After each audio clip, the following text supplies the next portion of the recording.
हम इस खेल के भी महारथी हैं। हम करते नहीं हैं ये छद्म तरीके की लड़ाई, लेकिन अगर फिर ऐसा है कि छद्म लोगों से ही मुकाबला है तो देखिए हमने क्या किया। राफेल के रडार सिग्नेचर वाले ड्रोन उड़ाए, पाकिस्तान के रेडार सिस्टम ने ड्रोन को राफेल समझा, वायुसेना ने बंसी और लक्ष्य जैसे डिकॉय ड्रोनों का इस्तेमाल किया और इस तरीके से मेजर गौरव आर्य बंसी बच गई उधर। जी मुबारकबाद मैं देता हूं पाकिस्तानी एयरफोर्स को, पाकिस्तानी आर्मी को। भाई आपने, मैं तो कह रहा हूं 5 नहीं आपने 50 राफेल गिरा दिए, बहुत बहुत मुबारक हो, बहुत ही अच्छा काम करा। अब जाके धीरे धीरे ना प्याज की परत, धीरे धीरे प्याज की परत खुल रही है और यह पता लग रहा है कि जो पाकिस्तानी क्लेम कर रहे थे राफेल मार दिए, राफेल, एक दूसरे को कांग्रेचुलेट कर रहे थे टेलीविजन में जाके। साहब टेलीविजन में जाके उनके ख्वाजा आसिफ डिफेंस मिनिस्टर ये कहते थे कि हमने इतने राफेल मार दिए। और सही बात है, जब इंटरव्यूअर ने पूछा कैसे मार दिए, कह रहा सोशल मीडिया पे मार दिए। यही है वो सोशल मीडिया वाली कहानी, राफेल मार दिए, कांग्रेचुलेशंस, वेल डन। मुगालतों का कोई इलाज नहीं होता। कहते हैं कि कुछ भी पालो, हाथी घोड़ा बिल्ली पालो, लेकिन मुगालता मत पालो। उधर तो मुगालते ही सबसे फेवरेट पेट हैं और उसी को पाला जाता है और उसी को पोसा जाता है। लेकिन अब मैं सर एक बात समझना चाहता हूँ, ये जनरेशन क्या होती है सर फाइटर जेट्स की? जनरेशन में ये होता है कि जब फर्स्ट जनरेशन के जो एयरक्राफ्ट थे उसमें जिस तरह की एवियोनिक्स थी, जिस तरह के फायर कंट्रोल रेडार्स थे और जिस तरह की इंजन की पावर थी और इंजन की थ्रस्ट वेक्टर, तो 4 चीजें बड़ी इंपॉर्टेंट होती हैं। पहली चीज, मेरे पास अपने टारगेट को समझने की क्षमता होनी चाहिए। तो जैसे ऐसे जनरेशन बढ़ती गई, जैसे लेटेस्ट जनरेशन में आप देखते हैं IRST भी आ गया, इंफ्रारेड सर्च एंड ट्रैक। अच्छा, मतलब इंफ्रारेड को भी हम सर्च कर सकते हैं और ट्रैक कर सकते हैं। ऐसी कैपेबिलिटी आ गई। पहले रेडार के साथ थी जो फायर कंट्रोल रेडार बोलते हैं।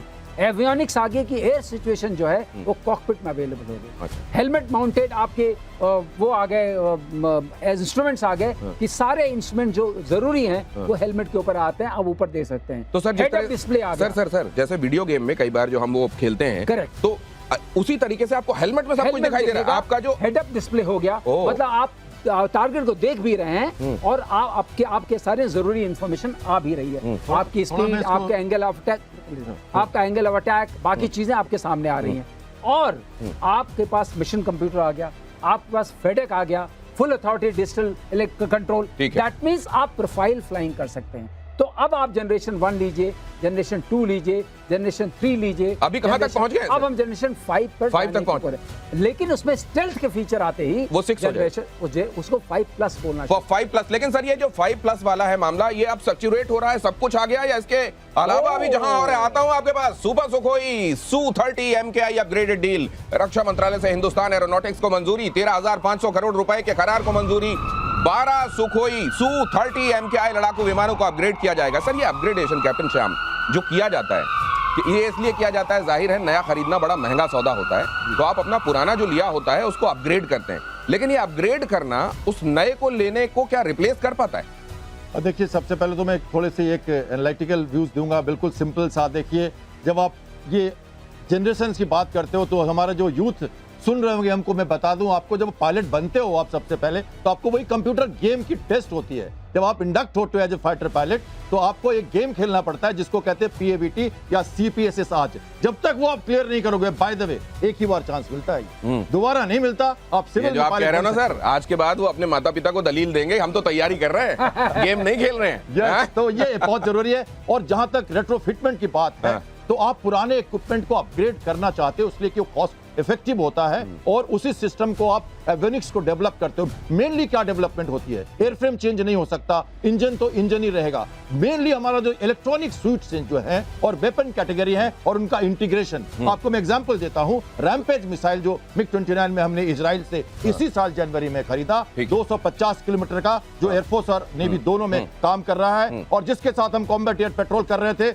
और बहुत घबराहट थी हमारे दुश्मनों के अंदर में कि रैम्पेज डिस्टेंट ऑपरेशन से, एयर डिफेंस सिस्टम से बाहर रख के मार कर पाएगा। तो ये जो एवियोनिक्स का जो अपग्रेडेशन है और जो हमारा मिसाइल्स का इंटीग्रेशन है और इंडियनाइज्ड लॉन्चर से अगर उसको हम कर सके और काट सके। आपने सुना होगा राफेल के बारे में कोड की बात चल रही है लगातार कि हमें कोड नहीं दे रहे, कोड नहीं दे रहे। कोड जैसे मिलेगा, हमें पता है HMS जब हमने हर्मेस खरीदा था चिकिंग में इलेक्ट्रॉनिक सूट्स 1991 में, उसको तोड़ा और हमने बना लिया। तो आप कह रहे हैं अपग्रेडेशन से रिप्लेसमेंट एक तरीके से हो जाता है काफी हद तक। लेकिन एक बात सर मैं आपसे, आपने कहा प्याज की परतें इनकी उधड़ नहीं रही हैं सर, इनकी प्याज कट रही है बारीक बारीक वो भी। अब ये प्याज लेकिन जो उधर कट रही है, इधर की तैयारियां आप देख रहे हैं, भारत लगातार अपग्रेड कर रहा है। एयरफोर्स के मामले में हमारे जो 2.5 फ्रंट वाला, एक आधा तो छोड़ दीजिए, लेकिन इधर चाइना और इधर पाकिस्तान, हम किधर हैं सर? नहीं, मुझे ऐसा लगता है कि we need to really improve. मैं आपको सही बात बताता हूँ, जो स्क्वाड्रन स्ट्रेंथ की हम लोग बात करते हैं कि सैंक्शन स्ट्रेंथ 42 है हमारी। हमारे पास इस वक्त लगभग 31 हैं, लेकिन ये 31 भी ध्यान रखिएगा, इसमें से कई सारे फेज आउट हो रहे हैं। तो अगर आपने यही air chief marshal AP Singh sir ने यही बात बोली और अक्सर बोली है, साफ बोली है कि if you do not have 35 to 40 aircraft inducted every year you will be in deep trouble. ये बात सच है, लोगों को बतानी भी चाहिए, राइट? हाँ, as far as the Pakistani air force is concern, हम उनसे काफी आगे हैं, इसमें कोई डाउट नहीं सर। है। ये लेकिन तय कैसे हो? जैसा आपने बताया जी। कि 31 स्क्वाड्रन है, जी। 42 हमको चाहिए जी। हमारी कितनी स्क्वाड्रन होंगी तो हमारे लिए काफी पड़ेंगी, ये तय कैसे होता है? ये भी एक समझनी बड़ी आवश्यक बात है सर। ये कैसे कि हमारे लिए 42 काफी? देखिए, ऐसा ये थ्रेट परसेप्शन को लेकर के तय होता है, ये हम सब जानते हैं। जो भी आपको वेपन्स चाहिए और दूसरे एडवर्सरी के पास क्या आ रहा है उसको लेके तय होता है। अगर एडवर्सरी के पास J-35 आता है या F-35 आता है तो whole scenario changes accordingly to matchup. तो दो चीजें हो गई, एडवर्सरी की एक फोर्स लेवल क्या है और उसके पास किन टारगेट्स में आप इंटरेस्टेड हैं, जो एक पूरे देश की एक टारगेट फोल्डर बनता है। उस टारगेट फोल्डर में एयरफोर्स को जो एलोकेशंस है उसको डेसिमेट करने के लिए, उसको खत्म करने के लिए हमें क्या चाहिए। अब यहाँ पे एक बात और आती है जो आपने पूछा, क्या ये जो आप इसको आगे ले लेंगे सर? ये जो बात आप कह रहे हैं, मैं एक खबर बता दूं जरा, वायुसेना की ताकत और बढ़ेगी, आत्मनिर्भरता अब धीरे धीरे एयरफोर्स में भी बहुत आ रही है। DRDO और इंडियन एयरफोर्स मिलकर बना रहे हैं cutting edge electronics warfare system. अवैक्स विमानों का काल बनेगी या नई टेक्नोलॉजी? ये क्या है? EW सिस्टम क्या है?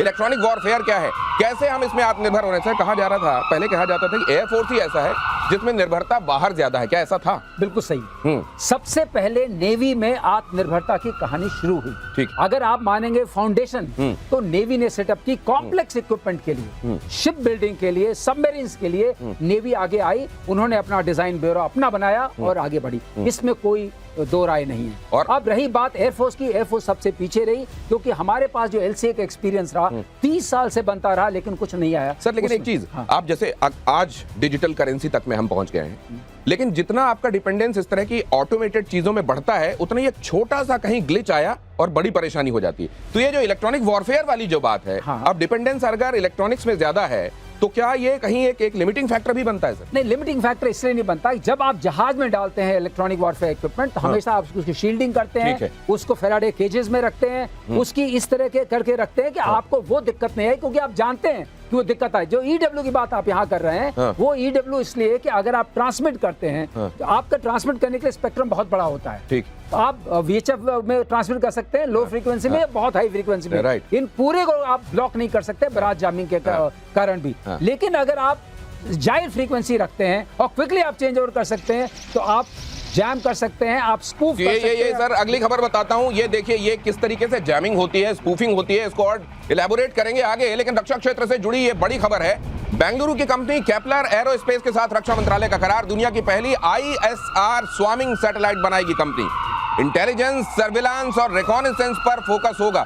पाकिस्तान में सर क्या चल रहा है ये अपग्रेडेशन, क्योंकि वहां पे भी वहां की एयरफोर्स अपनी पीठ खूब ठोकती है जी।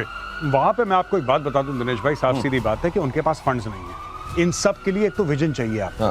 पहली चीज विजन चाहिए, दूसरी चीज विल चाहिए और तीसरी चीज जो कि एक्चुअली मेजर गौरव को फुल फ्रेम रखिए प्लीज जी।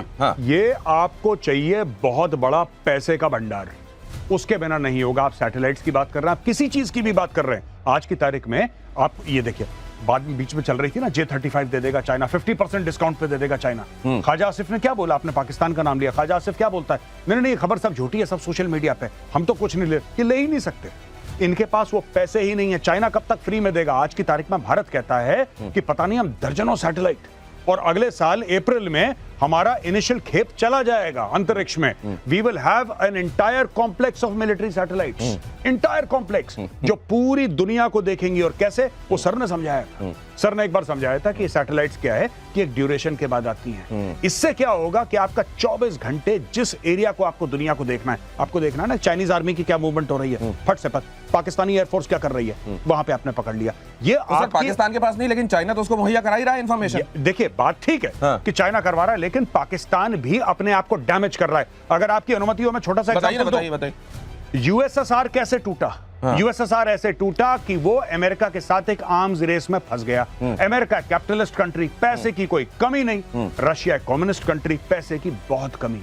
यही हमें पाकिस्तान के साथ करना है। ठीक है, चाइना मदद करेगा, लेकिन हर बार चाइना मदद करता है पाकिस्तान के गुर्दा, कलेजी और हड्डी के अंदर का गूदा निकाल लेता है। ये फ्री की मदद नहीं है भाई, पहली चीज। और आखिरी बात मैं आपको बताना चाहता हूं, अगर भारत ऐसे ही खर्चा करता रहा, Pakistan will do it's best. Pakistan को जमीन बेचनी पड़े या जमीर बेचना पड़े, पाकिस्तान हथियार लेकर आएगा और ये हमारे लिए अच्छा है। लाओ, पाकिस्तान को जमीन बेचनी पड़े या जमीर बेचना पड़े, वो लेकर आएगा हथियार। लेकिन मैंने अभी एक मीम देखा सर, वो जिक्र बड़ा जरूरी